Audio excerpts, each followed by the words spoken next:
do Evangelho de João. Nós vamos tratar da última sessão do Evangelho de João, no capítulo 7, versículos 45 até o 53.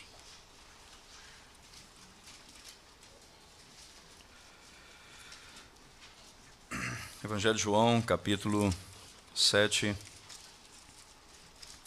Nós vamos ler versículo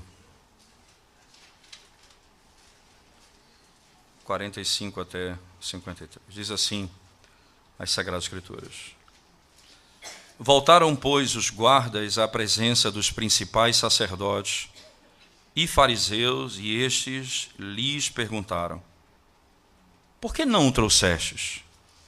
Responderam eles: Jamais alguém falou como este homem. Replicaram-lhes, pois, os fariseus: Será que também vós fostes enganados? Porventura creu nele algum dentre as autoridades ou algum dos fariseus? Quanto a esta plebe que nada sabe da lei, é maldita. Nicodemos, um deles, que antes fora ter com Jesus, perguntou-lhes: Acaso a nossa lei julga um homem sem primeiro ouvi-lo e saber o que ele fez? Responderam eles: Dar-se-á o caso de que também tu és da Galileia? Examina e verás que da Galileia não se levanta profeta. E cada um foi para a sua casa. Amém. Vamos orar ao Senhor mais uma vez, irmãos. Nós te damos graças mais uma vez, Senhor, por tua palavra e pela oportunidade de ouvir a tua voz nessa noite. E nós clamamos a tua misericórdia mais uma vez. Desvenda, Senhor, os nossos olhos para podermos contemplar as maravilhas do Evangelho do Senhor. Pedimos isso em nome de Jesus. Amém. O final da sessão do capítulo 7, irmãos, nos apresenta uma das questões mais comuns em relação à maneira como os homens se opõem ao Evangelho ou à verdade do Senhor. Uma dessas maneiras, e a maneira talvez mais comum, é tentar desmerecer o Evangelho e chamar aqueles que creem no Evangelho de incautos, de loucos, pessoas que não têm instrução, que não têm conhecimento, pessoas burras, que não sabem de nada, que é uma raça de gente que não tem conhecimento.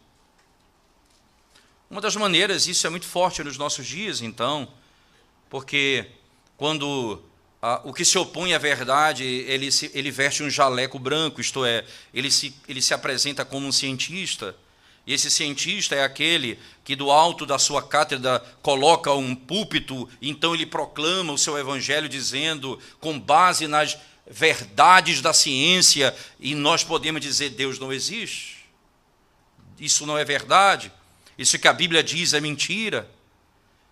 E nós encontramos jovens que vão sendo colocados contra a parede em universidades, em centros de educação, em que eles, para professar sua fé, eles se sentem ridículos, porque diante daquela verdade, da opressão, eles dizem: eu não sei mais se isso é verdade.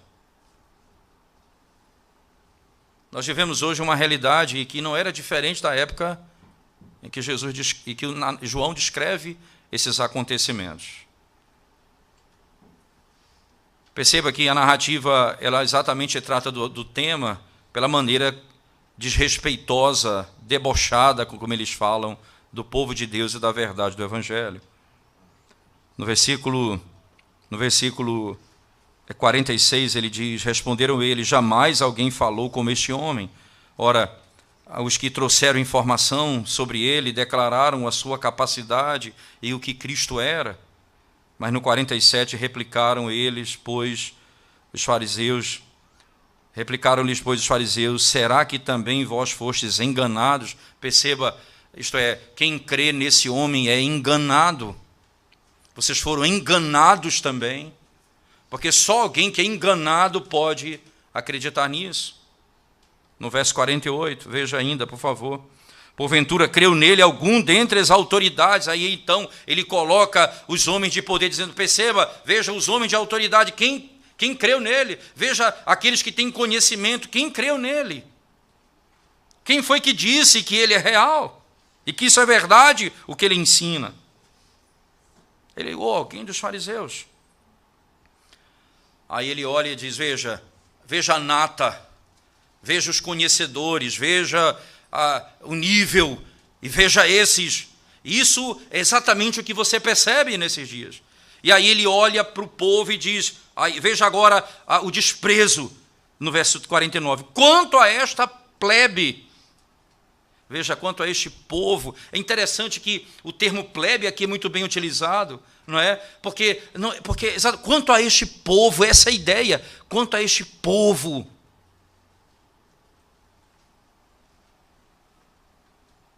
Diz respeito, ele diz, que nada sabe da lei. Esse povo não sabe nada, ele diz, é maldita.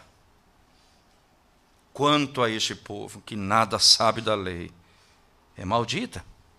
Quanto a esta plebe, o povo é maldito, a plebe é maldita. Aqui ele está dizendo, eles são amaldiçoados, não conhecem. E eles usam um critério muito interessante para discorrer sobre o tema.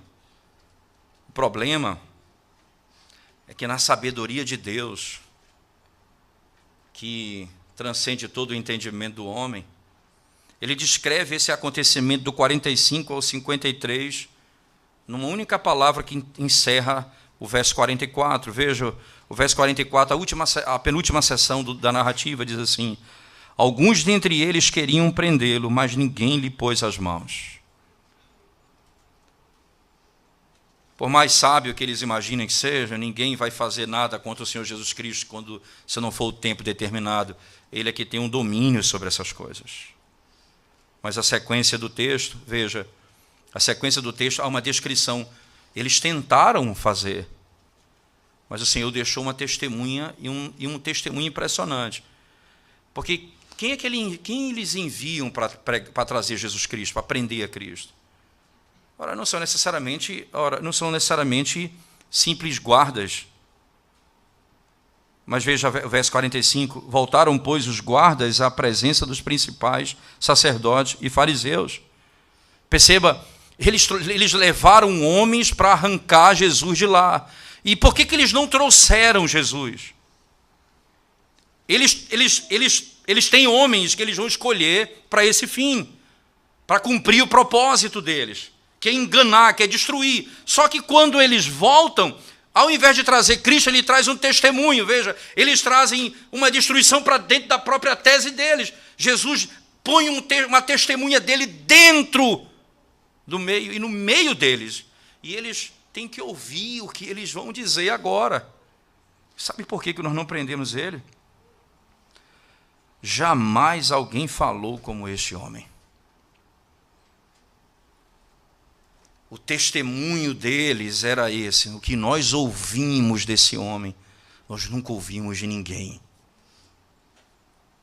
A sabedoria, a verdade, o poder da sua palavra,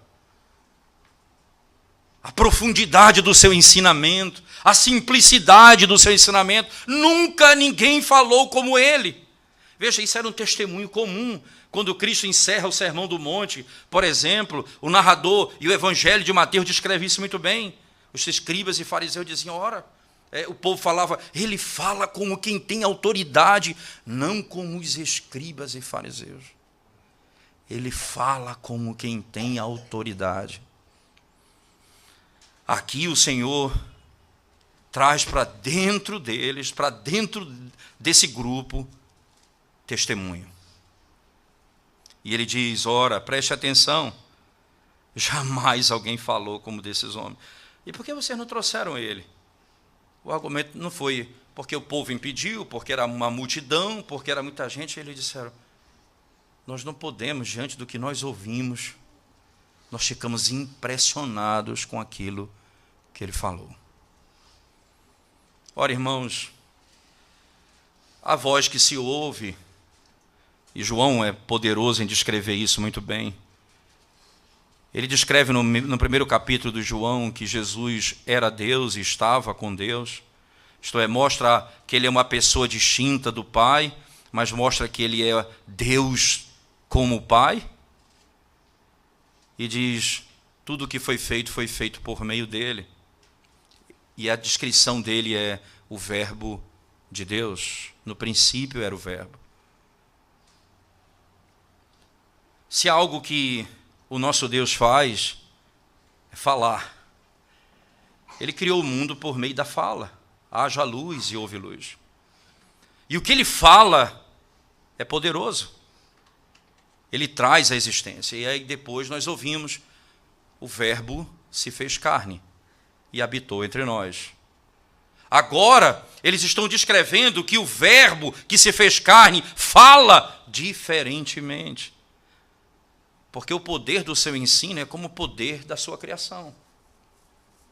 Ele traz à existência as coisas que não existiam pelo poder da sua palavra, assim também a sua verdade está nos seus lábios.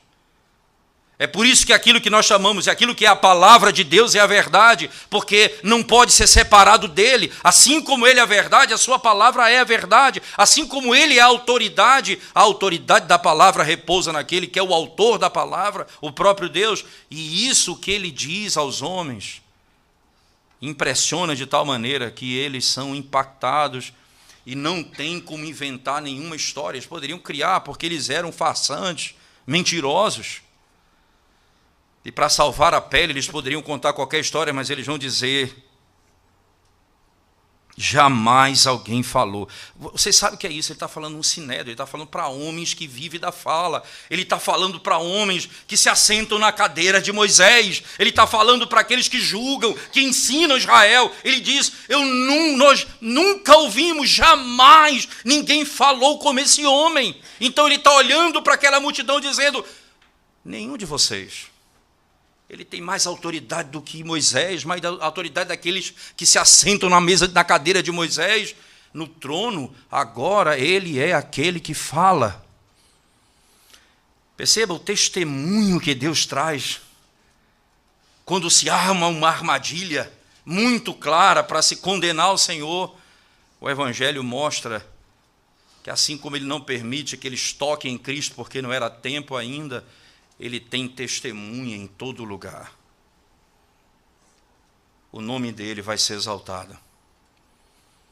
Eles vão descrever o Senhor. É impressionante notar que esses homens que usam o argumento da lei, eles usam exatamente o contrário para poder descrever os seus argumentos. O que eles fazem é colocar um nome, uma marca. E essa marca é como, por exemplo, muito comumente hoje se faz. Você quer destruir alguém, chame ele de um nome determinado. Por exemplo, você quer fazer uma pessoa se tornar bem vista no meio da igreja presbiteriana, diz que ele é neopuritano. Está morto, pode mandar matar. Não é? Então, assim, é um conceito, né? Então, assim, muito claramente ele faz isso muito bem. O que é que ele faz? Ele pega o indivíduo e diz assim, ele diz exatamente isso. Ele não tem argumento. O argumento dele é, veja quem nós somos, veja o poder desse povo aqui. Veja quem está com ele, uma ralé, um povo.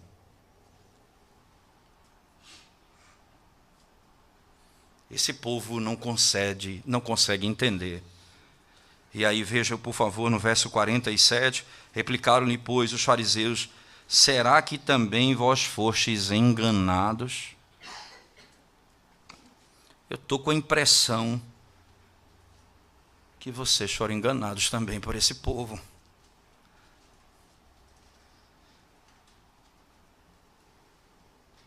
Crer no Evangelho é ser enganado para o mundo. Essa é a descrição que eles trazem.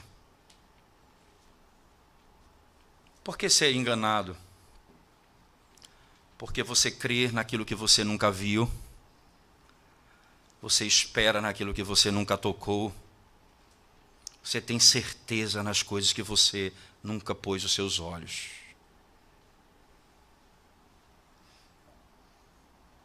Você se afasta desse mundo porque o teu Deus diz que isso não é bom para você.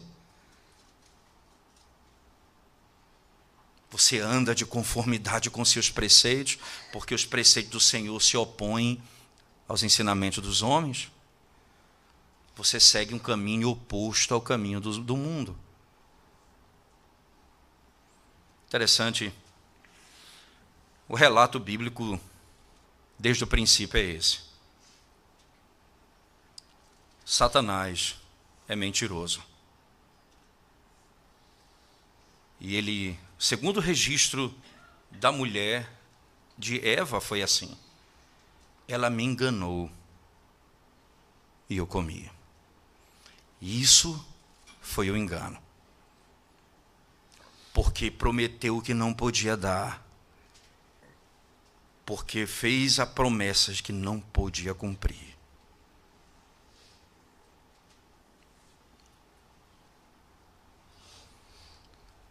O nosso Deus faz promessas e jura por Ele mesmo, porque não há ninguém superior a Ele por quem jurar. Ele jura por si mesmo. Não poucas vezes nas profecias você encontra tão certo como eu vivo. Tão certo como eu vivo, diz o Senhor. Mas aqui, ele diz, vocês foram enganados. Por acaso vocês foram enganados? E esse engano exatamente revela que aquilo que estava sendo ensinado naquele local era oposto àquilo que Cristo ensinava lá fora. E aquilo que Cristo ensinava lá fora estava denunciando o ensinamento desses homens.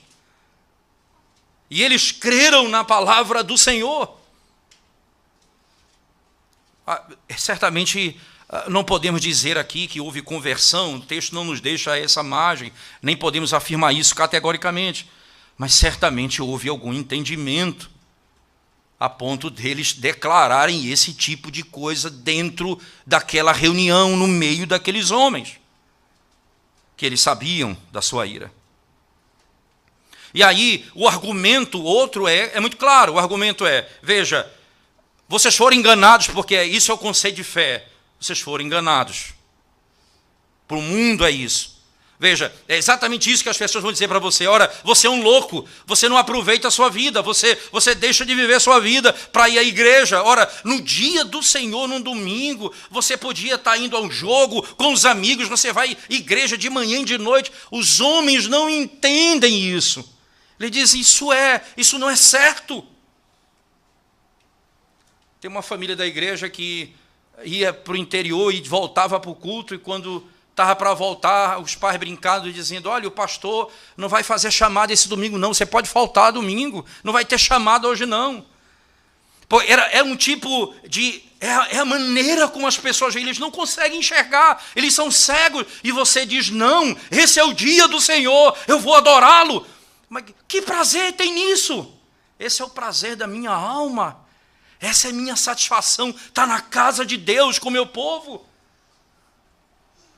É caminhar para Jerusalém e me encontrar com a igreja do Senhor ali. É esse o meu prazer.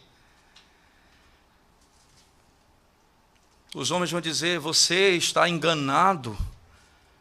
Você é um jovem, você está deixando de usufruir sua vida. E você está aí lutando contra seus pecados. Você está aí dizendo, Senhor, eu não quero satisfazer minha carne. Satanás e os amigos dizendo, que besteira, aproveite sua vida, você é um jovem. Para eles você está sendo enganado.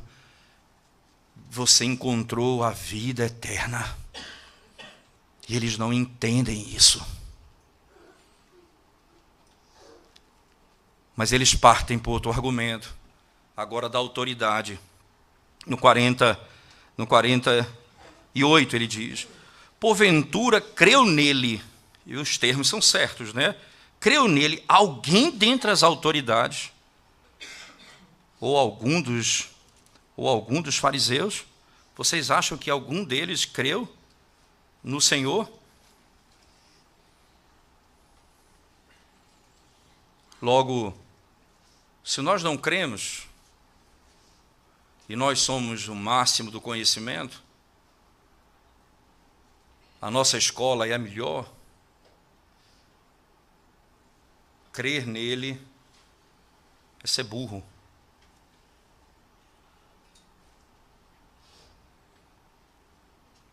Mas veja, jovem, exatamente isso que você enfrenta na escola, na universidade. Eu vi um relato de um jovem dizendo que, quando ele chegou na universidade, o professor pegou a Bíblia e jogou no chão e disse: é assim que eu trato as Escrituras.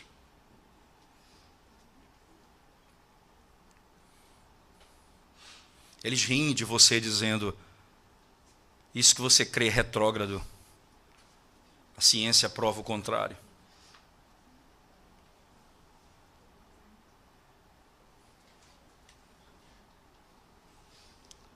Interessante que houve uma época, não muito longe, que até propaganda de cerveja o indivíduo fazia com jaleco branco, para provar para todo mundo que era muito boa aquela cerveja. Porque aquilo ali é o ar da autoridade, é o ar da ciência, é a ciência declarando que aquilo é o melhor.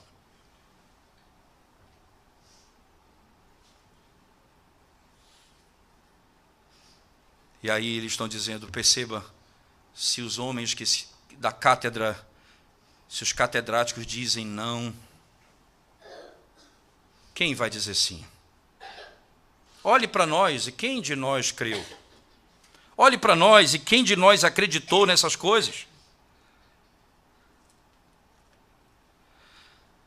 É verdade. Negar-se a si mesmo e cruz não são lições fáceis para governantes e fariseus. Negar-se a si mesmo e cruz não é doutrina fácil para um governante e fariseu. Negar os seus próprios interesses, negar sua própria vontade, não é tarefa fácil. É verdade que alguns creram no Senhor, isso é sem dúvida, mas foram poucos.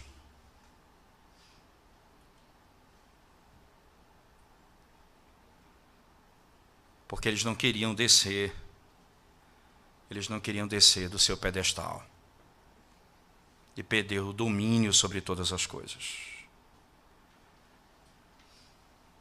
O que eles fazem apenas é confirmar o seu preconceito contra Cristo e o Evangelho. O que eles fazem é exatamente isso. O argumento é simples. O argumento é simples. Ninguém do alto escalão creu. Logo, isso não é correto.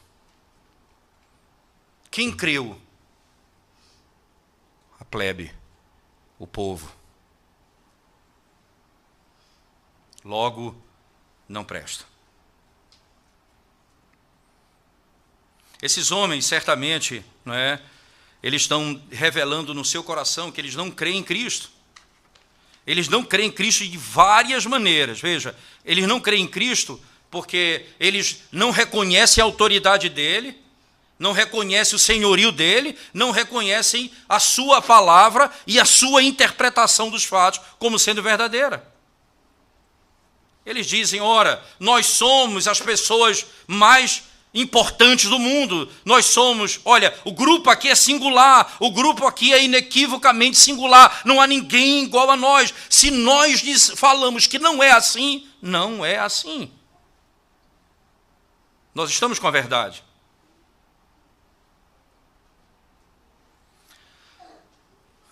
Aqueles que pensam como eles, irmãos, buscam, veja só, dessa maneira, um povo que é conhecido como tolo, é movido por motivos externos, em matéria de coisas eternas.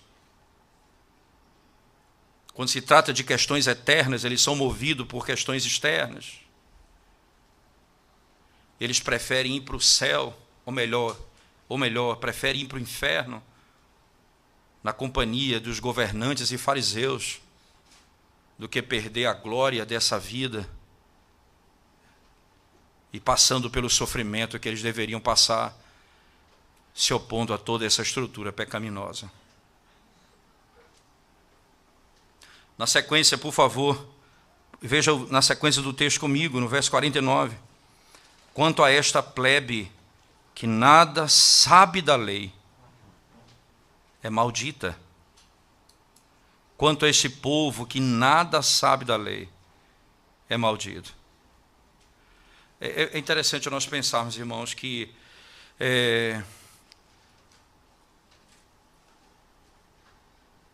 o conhecimento da lei e o conhecimento da verdade pertence a nós.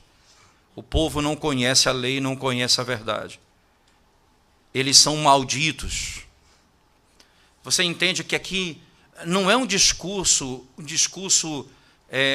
de uma abertura em que cada um pode pensar de uma maneira como nós muitas vezes pensamos. E esse é o discurso do mundo, veja. Eles querem atrair você para o relativismo, eles querem colocar sua verdade dentro de uma quantidade de verdades que existe no mundo, para que sua verdade se torne relativa e, consequentemente, a verdade deles vai suplantar a tua verdade, e de lá ele vai manifestar exatamente o que pensa, porque exatamente o que Satanás faz. Satanás não começou se opondo a Deus dizendo, certamente vocês não morrerão. Ele começou questionando, botando dúvida, para no fim se levantar em profunda oposição a Deus.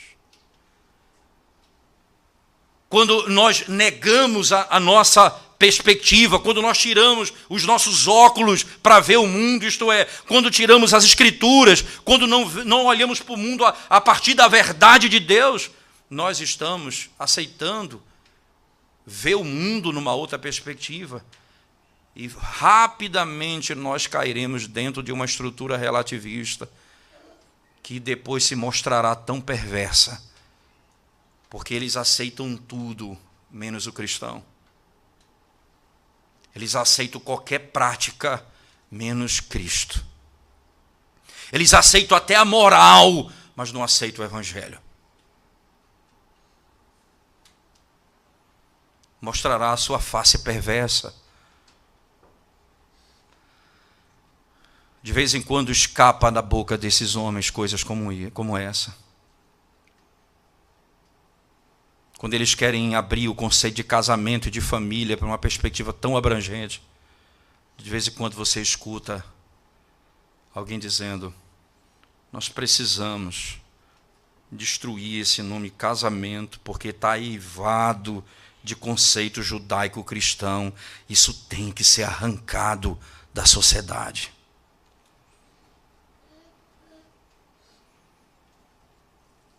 Começa com apenas uma dúvida, com uma abertura, e ele revela a perversidade dela e a sua perversidade lá na frente.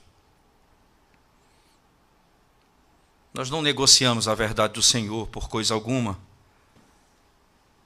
e não devemos fazê-lo porque o preço é alto e nós podemos ser destruídos por isso. Eles vão especificamente dizer, quem crê não é capaz, e quem creu foi um povo, porque não conhece, o povo não entende a lei, essa plebe, por isso é maldita. Por isso é maldita. O julgamento estava feito. A condenação tinha sido dada. E aí o Senhor, mais uma vez, traz uma testemunha para dentro do debate. Primeiro, eles trazem os guardas que foram prender e voltaram com a declaração que Jesus era o mais sábio de todos, e que sabia, e que falava e ensinava diferente de todo mundo. Agora está lá Nicodemos. Aquele indivíduo que foi, como diz o texto sagrado, não é? Nicodemos, no verso 50, diz, ele está lá dentro desse mesmo grupo. Aquele que foi na calada da noite falar com Cristo, no capítulo 3 do Evangelho de João, o próprio narrador descreve, veja, Nicodemos, um deles que antes fora ter com Jesus, ele está descrevendo o acontecimento do capítulo 3, ele foi lá ter com Jesus. E Nicodemos, então, vai dizer, veja, nós não somos autoridade, aqui não é onde a verdade é estabelecida, aqui nós não julgamos segundo o padrão da verdade, então vamos lá. Vamos começar a usar um crivo aqui importante. Aí Nicodemos perguntou-lhes, acaso a nossa lei, e que eles se julgavam tão conhecedores dela, acaso a nossa lei julga um homem sem primeiro ouvi-lo e saber o que ele fez? É assim que a nossa lei ensina? Você percebe que aquilo que eles estavam acusando o povo, agora eles estão sendo acusados de dentro. Porque ele diz, o povo não conhece a lei. Agora, dentro deles tem um que diz, nós não estamos agindo segundo a lei. Porque a nossa lei nos ensina que um homem não pode ser condenado sem antes ser ouvido. E aqui nós estamos julgando um homem sem saber o que foi que ele fez. Ora, ninguém julga com base em comentário, ninguém julga com base em fofoca, nós julgamos com base em fatos. E quais são os fatos? O que foi exatamente o que aconteceu? Você percebe que o ponto aqui não é a verdade, é a oposição a Cristo. Eles são inimigos do Evangelho. E quando Nicodemos apenas usa a regra da lei, ele é massacrado. Verso 52. Responderam eles, dar-se-á caso de que também tu és da Galileia? Examine e verás que da Galileia não se levanta profeta. E é mentira. Jonas é da região.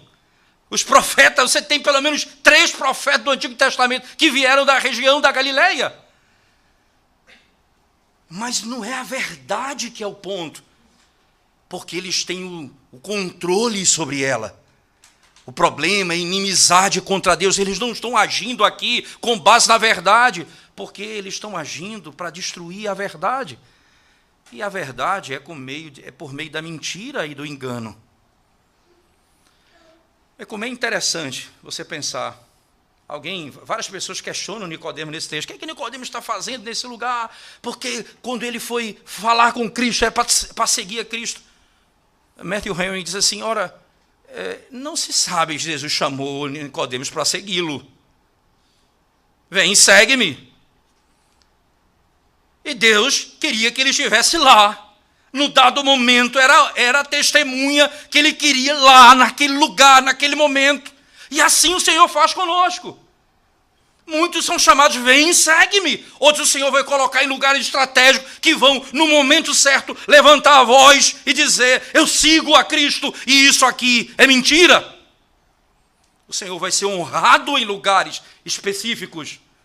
O Senhor vai ser honrado nos tribunais, vai ser honrado nas escolas, nas universidades. O Senhor vai ser honrado em todo lugar onde tiver testemunha dele. Os que vierem a ele necessariamente não vão segui-lo para ser ministro, ou fazer a obra de Deus nesses termos, mas eles vão fazer a obra de Deus sim. Onde eles estiverem no momento oportuno, eles vão se levantar contra tudo e todos, dizendo, é assim que a lei de Deus nos ensina. E aqui a mentira. E vocês se baseiam na mentira para destruir a verdade de Deus.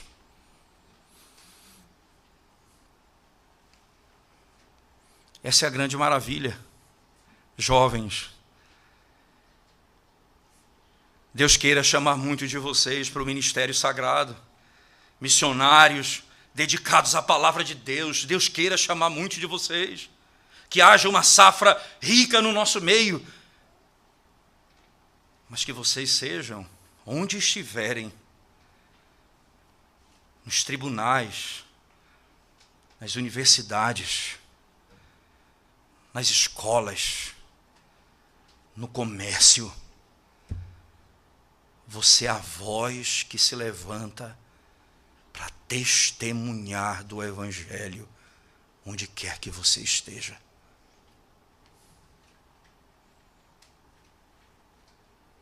Para falar do Evangelho onde quer que você esteja.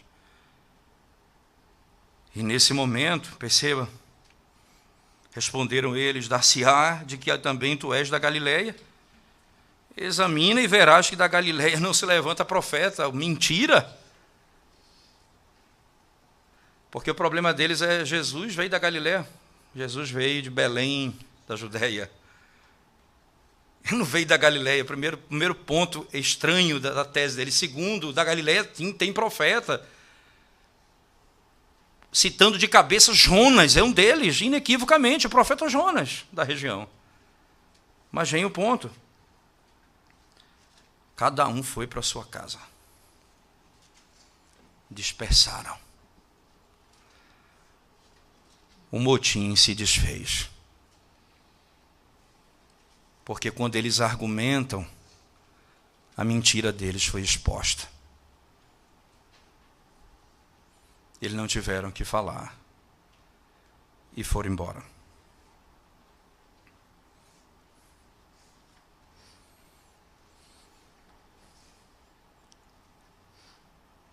O discurso dos guardas que chegam diante desses homens, que diz: jamais alguém falou como este homem,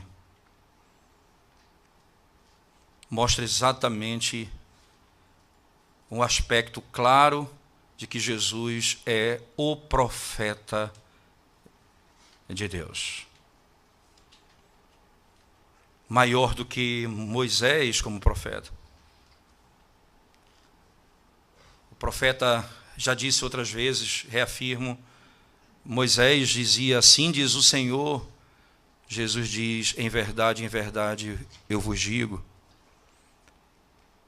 Ele é o profeta de Deus. Ele é Deus. O que ele fala tem poder de trazer à existência. Ele fala no vazio, ele fala para o nada. E o nada obedece a ele. Haja luz e houve luz. A mesma voz que se ouviu no universo quando a pedra foi tirada no capítulo 11 do Evangelho de João, e ele então fala para Lázaro morto há mais de 4 dias: Lázaro, sai para fora.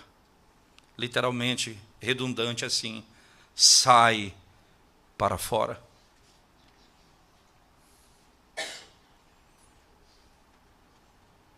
Assim como um nada não pôde dizer não, Lázaro se levantou e veio. Ele disse: obrigado, Pai, porque não revelaste essas coisas aos sábios e entendidos, mas aos pequeninos.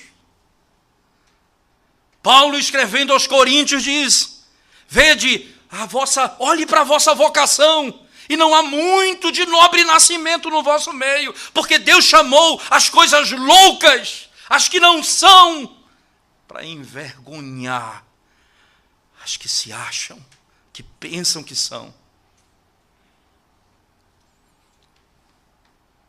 Porque ele não rompe apenas a capacidade do pecado, até intelectual. Ele faz o indivíduo incapaz conhecer o que ele não pode conhecer.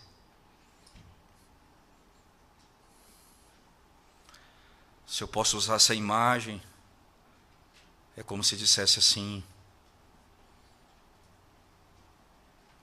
o indivíduo vai quebrar uma pedra de gelo com um golpe. Ele diz: coloca mais outra pedra em cima.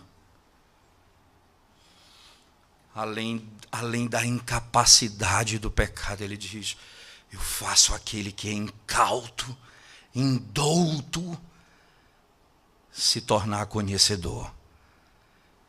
Esse foi o testemunho depois que deram sobre Pedro, lá no capítulo 4 do Evangelho, do livro de Atos. Quando ele chega no Sinédrio e fala coisas maravilhosas, disseram: ora, esse Pedro não é aquele pescador indouto, incauto? Como é que ele fala essas coisas tão extraordinárias no nosso meio? Disseram, reconheceram que ele havia andado com Cristo. Ele torna o simples capaz, ele torna o indivíduo que não tem entendimento capaz de ser superior nesse aspecto. Nós conseguimos compreender aquilo que o homem natural não pode compreender, porque Deus é quem opera em nós esse entendimento, é o Espírito quem abre o nosso entendimento.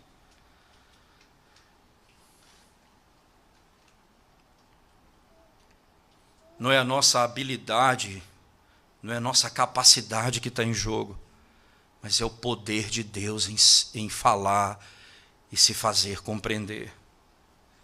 O nada entendeu e obedeceu.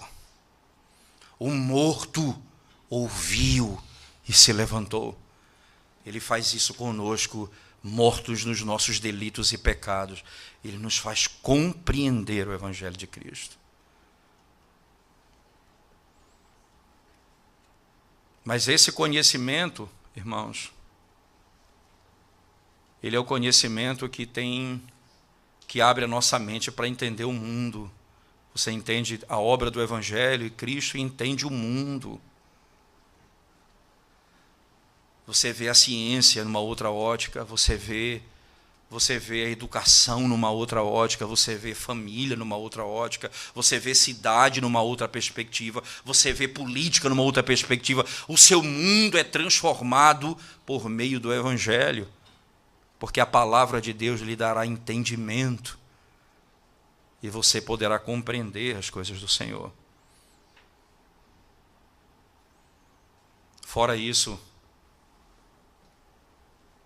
certamente é se deixar levar na companhia para o inferno dos doutores e dos fariseus e receber deles os benefícios nessa terra. Fora isso, é a única coisa que você vai ganhar por um pouco de tempo.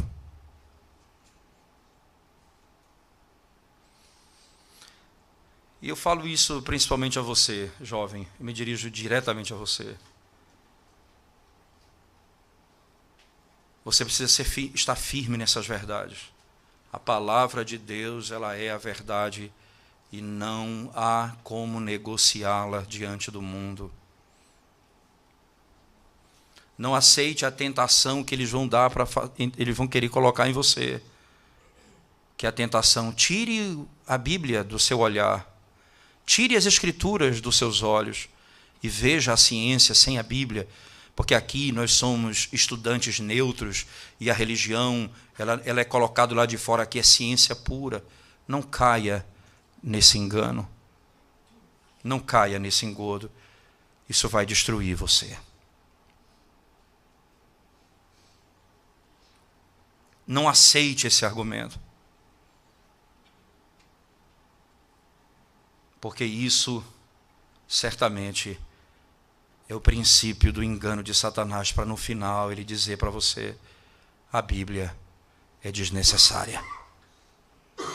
A Bíblia não é suficiente. A Bíblia não é necessária. E você pode entender o mundo à parte dela. E você não precisa dela. Esse é o fim do argumento. É só o começo do engano para depois te destruir lá na frente. Mas quanto ao conceito do Evangelho, o Senhor sim escolheu aqueles que Ele quis para estar com Ele. E esses foram chamados de todos os cantos da terra. A Bíblia descreve um homem muito rico que se converteu. E ele era um homem rico porque havia roubado de muita gente. O nome dele é Zaqueu. E uma das características da sua conversão, que tudo aquilo que ele não tinha adquirido por meio do trabalho, veja, a ótica da vida, a perspectiva de vida muda. Eu não quero o que não é fruto do trabalho. Se é roubo, eu não quero. Se é engano, eu não quero. Eu quero aquilo que o Senhor me deu por meio do trabalho, porque essa é a ética cristã. Há uma mudança de perspectiva. O Evangelho faz isso com o homem. Transforma o homem. Você tem homens capazes que conheçam o Senhor, homens ricos, muito ricos. Na minha cidade, no interior do Pará, tem um presbítero da minha igreja local, muito rico, mas muito, muito rico. Ele é dono de supermercados, redes de lojas, várias lojas, não só na cidade, como na região toda. E é lindo você conversar com ele. É extraordinário você conversar com ele. Ele diz: eu decidi no meu coração, pastor, eu não pago suborno, não aceito engano. Se a mercadoria para entrar na minha loja precisar de algo errado, ela não entra na minha loja. Todos os mercados da cidade abrem domingo. Domingo eu não. E é uma rede, é fechado domingo. É um testemunho para a região.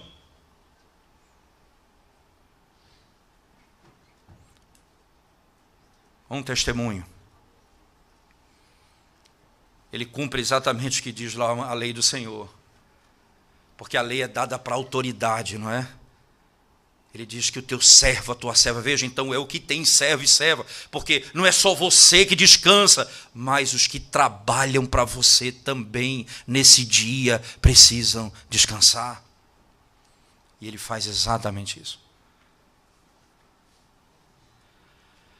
Ora, ele poderia estar pobre hoje, mas eu posso dizer para você, a riqueza dele tem se multiplicado, é algo impressionante. Impressionante na região. Eu vou lhe dizer mais uma coisa. Ele tira metade do seu dia de empresário para cuidar da congregação que ele plantou. Ele cuida dessa congregação, pastoreia esse rebanho. Não é todo pastor que visita como ele visita. É impressionante a vida dedicada ao Evangelho. Perspectivas de vida, porque o Evangelho muda a nossa perspectiva. Agora, nós somos empresários com o Evangelho, e agora nós fazemos o que o mundo faz, nós pagamos a propina que o mundo paga, nós recebemos, fazemos negociata que o mundo faz. Qual a diferença? Qual o ponto que nos distingue do mundo? E aqui o Senhor está dizendo, esse Evangelho,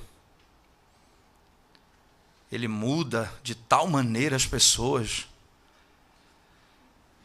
que ela passa a ser rejeitada até mesmo pelas autoridades, porque ele vai se opor a tudo aquilo que eles ensinam que é errado e contrário à palavra de Deus. Isso é um aspecto sério para a vida da igreja. Nós, como crentes no Senhor, que fomos salvos pelo Evangelho do Senhor, como as pessoas nos chamam? Plebe? Loucos? Insanos? Radicais? Como as pessoas nos chamam? ou elas não percebem a nossa diferença para eles. Porque nós vivemos no mundo buscando as mesmas coisas que eles buscam. O que é que eles dizem de você? O que é que eles falam acerca das nossas vidas?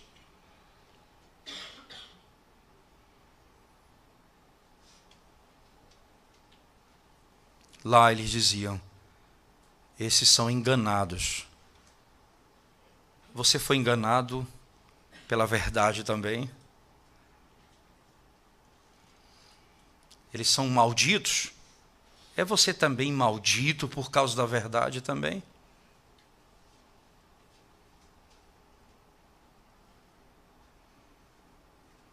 O que nós somos? E por último, jovem, Deus vai colocar você em situações em que você precisa se colocar de pé e glorificar o Senhor. E testemunhar dele. Mesmo que isso custe o seu emprego, a sua vida e o seu bem. O Senhor vai lhe colocar em situações em que você precisa se colocar de pé e falar do Evangelho e testemunhar do Senhor no momento oportuno. E é para isso que Deus colocou você onde você está. E é para isso que Ele tem situado você em lugares mais distintos. O povo de Deus está em todo canto, porque em todo canto se glorificará o nome do Senhor. Em todo lugar se terá uma testemunha do Senhor para glorificar o seu nome. E é esse o lugar onde você precisa estar, para o serviço do Senhor. Não use esse argumento pelo fato de você estar vivendo num trabalho que é de pecado, de coisa errada. Não use esse argumento, que vai ter um momento que eu vou glorificar o Senhor. Não. Se você está vivendo, praticando coisa pecaminosa, se o seu trabalho ele é contrário à lei de Deus, a coisa principal que você faz, o que você glorifica a Deus é saindo dele, abandonando ele, porque isso você tem de fazer. Não use esse argumento para se manter em coisas erradas. Por favor, não use essa prática para se manter naquilo que desagrada ao Senhor. Use esse argumento para as coisas que são lícitas. E no momento oportuno, o Senhor te dará a oportunidade de testemunhar do seu nome, onde quer que você esteja. Vamos orar ao Senhor, irmãos, mais uma vez.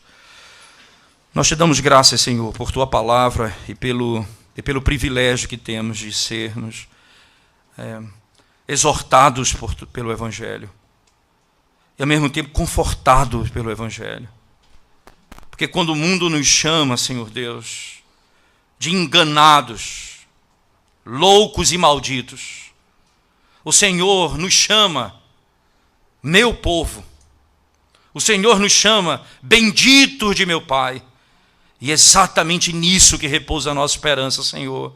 A tua igreja, a tua noiva, ama ouvir do seu marido aquilo que ele pensa dela, e o Senhor pensa da igreja isso. Nós somos benditos, Senhor. Nós somos a menina dos teus olhos. Nós somos o teu povo comprado pelo teu sangue. Certamente o mundo não nos vê assim. Por isso, Senhor, nos concede a graça de vivermos nessa perspectiva. O que nos agrada a alma é o que o Senhor pensa de nós. E a satisfação do nosso coração é o que o Senhor diz acerca do seu povo. E por isso nós estamos alegres, Senhor. Mas também, Senhor, ajuda-nos como tua igreja, a tua noiva, o teu povo, os teus filhos, onde quer que estejamos, Senhor Deus, onde estivermos, possamos ser testemunha do Senhor, proclamar a tua verdade.